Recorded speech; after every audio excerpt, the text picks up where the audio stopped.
আমি আমার পোলারে দিনই শিক্ষা দেই নাই। আমি আমার পোলারে বড় করণের লাইগা খালি পড়ালেখাই করাইছি, দিনই শিক্ষা দেই নাই, আখলাকের শিক্ষা দেই নাই। 10-12টা কোচিং করাইছি, টিচার রেখা পড়াইছি, স্কুলে নিছি, মাদ্রাসায় নেই নাই, কোরআনের শিক্ষা তারে দেই নাই। এর লিগেই আমার কপালে এই পরিণাম। আজকে বৃদ্ধাশ্রমের লিগেই আমার কপালে জুটছে। যদি আল্লাহর শিক্ষা দিতাম তাইলে তাইলে আজকে আমার এই অবস্থা হইতো না।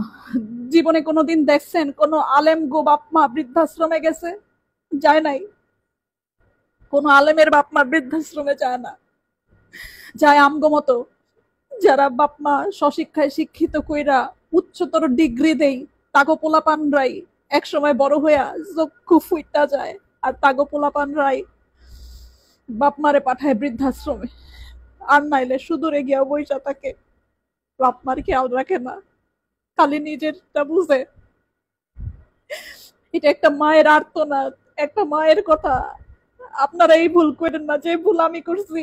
পোলাপানদের দিনই শিক্ষা দিয়েন, পোলাপানরে আল্লাহর রাস্তায় পাঠায়েন, উচ্চ শিক্ষায় শিক্ষিত করেন, কিন্তু ধর্ম শিক্ষা দিয়েন।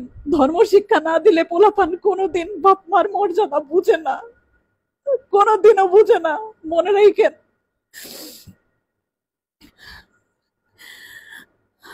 এই বুড়া বয়সে এখন বৃদ্ধাশ্রমে আইছে।